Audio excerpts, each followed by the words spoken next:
प्यारे साथियों, आप सभी को जय मसीह की, प्रेज द लॉर्ड। और आप सभी का स्वागत है हमारे YouTube channel Yogesh Nishad ministries में। और आज हम एक बहुत ही महत्वपूर्ण विषय पर बात करने वाले हैं। और आज का हमारा विषय है बदलाव का जीवन। मेरे प्रियो, ये बदलाव का जीवन क्यों ज़रूरी है और बदलाव नहीं होने से क्या हो सकता है। आज इस बात पर हम परमेश्वर के वचन के अनुसार हम मनन करेंगे कि बदलाव क्यों जरूरी है। मेरे प्रियो, परमेश्वर के पवित्र वचन रोमियो उसके 12 अध्याय और उसके 1 और 2 पद में लिखा है कि तुम्हारे मन के नए हो जाने से तुम्हारा चाल चलन भी बदलता जाए, जिससे तुम परमेश्वर की सिद्ध, भली और भावती इच्छा को अनुभव से मालूम करते रहो। मेरे प्रियो, हमें परमेश्वर की इच्छा को मालूम करने के लिए सबसे पहली नंबर 1 बात है कि हमारे मन का नवीनीकरण होना बहुत ही जरूरी है। और जब हमारे मन का नवीनीकरण हो जाएगा, हमारे चाल चलन में भी हमें परिवर्तन नजर आएगा। मेरे प्रियो, हमारा उठना, बैठना, सोचना, बोलना, ये सारा चीज बदल जाएगा। हम गीत तो गाते हैं, मेरे जीवन में यीशु तेरा नाम जलाल पाता रहे, मेरा उठना, बैठना, चलना फिरना तुझे भाता रहे। लेकिन सिर्फ गीत में ही क्या हम सीमित हैं, या वास्तव में हमारा उठना, बैठना, चलना फिरना परमेश्वर को भाता है या नहीं भाता है? इस पर आज हमें गौर से सोचने की जरूरत है। मेरे प्रियो, दुनिया बदल रहा है, संसार बदल रहा है, परिवर्तन संसार का नियम है। हम जानते हैं, पिछले आज से 8-10 साल पहले की बात करें, पिछले समय की बात करें तो मोबाइल भी एक मोटोरोला कंपनी का आता था, बटन वाला। उसको जैसे तैसे करके मोबाइल चलाना सीखे थे। लेकिन आज टेक्नोलॉजी इतना हाईएस्ट हो गया है कि आज एक से एक धांसू फीचर्स के मोबाइल आ रहे हैं। मोबाइल कंपनियों ने भी अपने ब्रांड में बदलाव किया है, क्योंकि वो वक्त को समझते हैं कि यदि वक्त के अनुसार वो नहीं बदले तो उनका ब्रांड नहीं चलने वाला है। इसलिए मेरे प्रियो, ये वक्त है बदलने का, ये वक्त है अपने आप को सुधारने का, ये वक्त है अपने जीवन में बदलाव लाने का।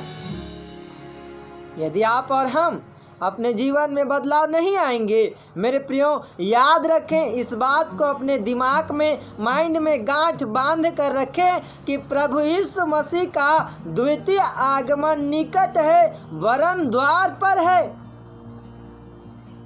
क्योंकि प्रभु यीशु मसीह ने उन सारी बातों को बताया था कि मेरे आगमन से पहले महामारी पड़ेगा, भूकंप होगा, जाति जाति में लड़ाइयाँ होगा, बहुत सारे लोग मैं मसीह हूँ करके उठ खड़े होंगे, झूठे भविष्यवक्ता उठ खड़े होंगे। इन सारी घटनाओं को जब होते हुए तुम देखो तो समझ जाना कि उसकी आगमन निकट है। और ये सारे चिन्हों को आज हमारे जीवन काल में हम देख रहे हैं। मेरे प्रियो, ये महामारी आ रहा है, जगह जगह भूकंप पड़ रहे हैं, एक देश दूसरे देश से लड़ाई करने के लिए तानातानी चल रहा है। मेरे प्रियो, समझने वाले के लिए इशारा काफ़ी होता है। हम बात करते हैं ना, तो इन चिन्हों को देखकर हमें समझ जाना है कि प्रभु यीशु मसीह का आगमन निकट है और हमें हमारे जीवन में बदलाव लाने की ज़रूरत है। कल के डेट में जो पाप की जीवन हम जीते थे, बुराई का जीवन हम जीते थे, उस पाप और बुराई के जीवन को छोड़कर एक अच्छा, पवित्र, धर्मी और है ना, परमेश्वर का भय मानने वाला, पाप से घृणा करने वाला हमें जीवन जीना है। जैसे अय्यूब जीवन जिया, जैसे नूह जीवन जिया, जैसे हम बाकी परमेश्वर के दासों को देखते हैं पवित्र वचन बाइबल में। मेरे प्रियो, हम एक व्यक्ति के जीवन से मैं आपको उदाहरण बताना चाहता हूँ। उस व्यक्ति का नाम था जक्कई, जो चुंगी लेने वालों का सरदार था और बहुत धनी था। लूका 19वें अध्याय में इस बात का वर्णन है कि जक्कई चुंगी लेने वालों का सरदार था और वो बहुत धनी था, और वो प्रभु यीशु मसीह को देखना चाहता था, मिलना चाहता था। तो वो देखने मिलने के लिए गुलर के पेड़ पर चढ़ गया, और जब यीशु मसीह उसके पास पहुंचा तो जक्कई को देखकर कहा, ए जक्कई, झट नीचे उतरा, मुझे आज तेरे घर जाना है। और जब प्रभु यीशु मसीह उसके घर जा रहे थे, तब वहाँ खड़े लोगों ने कहा कि देखो, यह पापी के घर जा रहा है। पापी जक्कई को पापी समझते थे, टैक्स लेने वालों को अधर्मी समझते थे, पापियों के लिस्ट में चुंगी लेने वाले गिने जाते थे। तब उसके 8वें पद में मेरे प्रियो जक्कई प्रभु यीशु मसीह से कहता है, हे प्रभु, मैं अपना सारा धन कंगालों को बांट देता हूँ, और जिसका मैंने अन्याय से लिया है उसको दुगुना मैं फेर देता हूँ। उसके इस पश्चाताप को देखकर, उसके इस समर्पण को देखकर, उसके एक इस पाप के अंगीकार को देखकर, उसके विश्वास को देखकर प्रभु यीशु मसीह कहते हैं, आज इस घर में उद्धार आया है। Hallelujah, hallelujah. मेरे प्रियो, जब यीशु मसीह जक्कई के घर में गया, वो जक्कई जो चुंगी लेने वालों का सरदार था, जो बहुत धनी था, उसका जीवन बदल गया।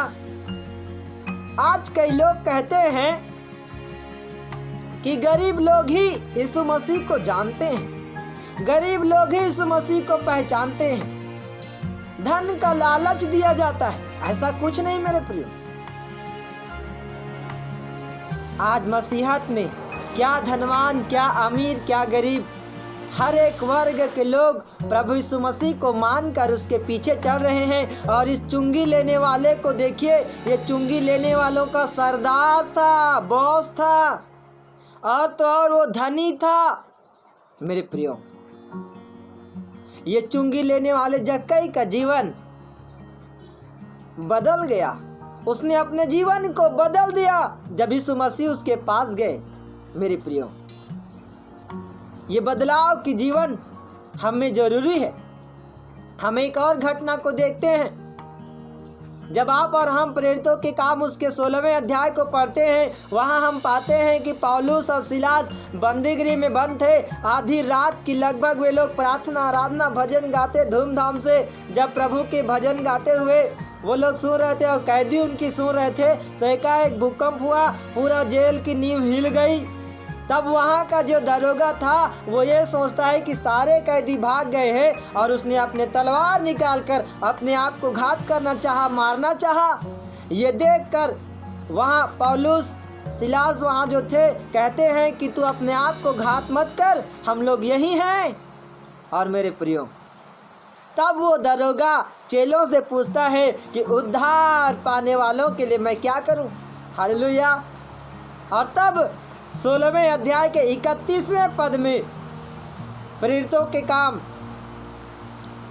चेले लोग कहते हैं कि यदि तू प्रभु यीशु मसीह पर विश्वास करे तो तू और तेरा सारा घराना उद्धार पाएगा।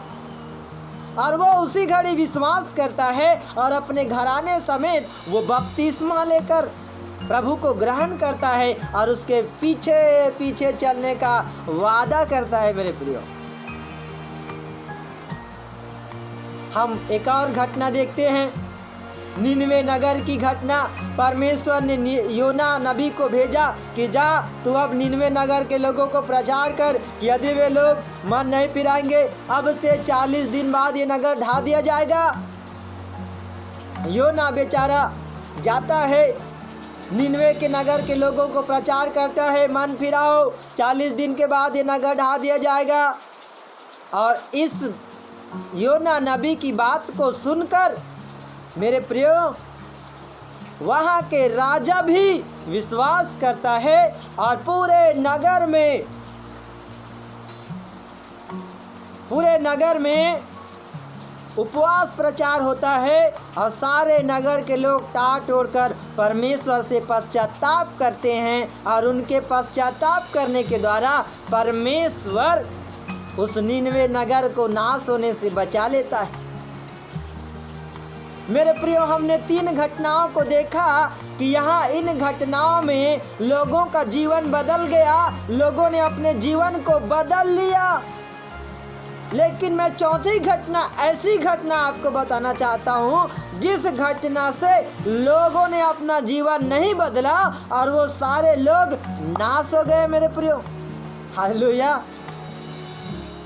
और वो घटना है नूह के समय का घटना, जब नूह 120 साल तक प्रचार किया, लेकिन वहाँ उस समय के कोई भी व्यक्ति मन नहीं फिराया, मन नहीं बदला और परमेश्वर की ओर नहीं फिरे।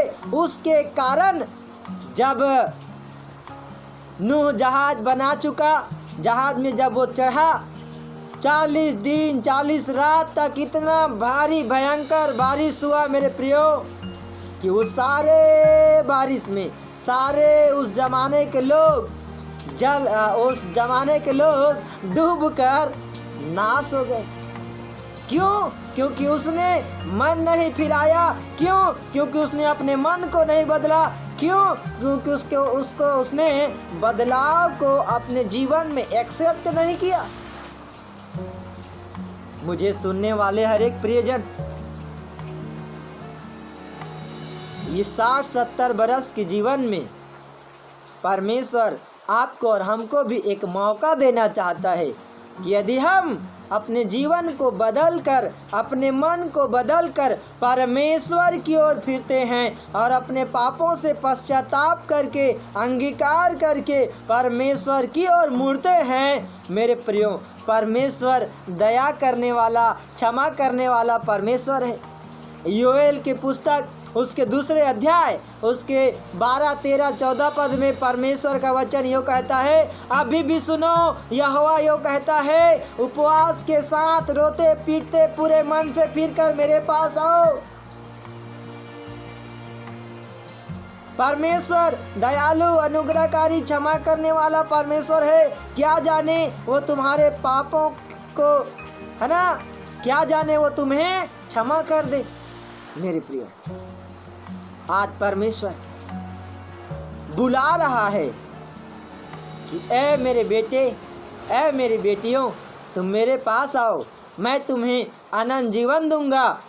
मत्ती 11 अध्याय के 28वें वचन में प्रभु यीशु मसीह कह रहा है, हे परिश्रम करने वाले और बोझ से दबे हुए लोगों, मेरे पास आओ, मैं तुम्हें विश्राम दूंगा। मेरे प्रियो, आज प्रभु यीशु मसीह पुकार रहा है, तुम मेरे पास आओ, मैं तुम्हें विश्राम दूंगा। मेरे पास आओ, मैं तुम्हें विश्राम दूंगा। क्या आप इस जीवन के बाद जो एक और जीवन है और उसका नाम है अनंत जीवन, क्या आप अनंत जीवन पाना चाहते हैं? मेरे प्रियो, ये समय है कि आज इस वचन को सुनकर, इस वचन के अनुसार अपने जीवन को बदलें, अपने पापों का अंगीकार करके रोते पीटते उपवास के साथ परमेश्वर की ओर फिरें। परमेश्वर आपको जरूर क्षमा करेगा और आपका नाम जीवन की पुस्तक से कभी नहीं काटा जाएगा जब आप परमेश्वर के वचन के अनुसार जीवन जिएंगे। मेरे प्रिय, प्रभु यीशु मसीह जो दया का सागर है, आपके पापों और अधर्मों को क्षमा करे और आपको अनंत जीवन और अपनी अद्भुत शांति को आपके जीवन में प्रदान करे। प्रभु यीशु मसीह इस वचन के द्वारा आप सभी को बहुतायत से आशीष देवे। जय मसीह की।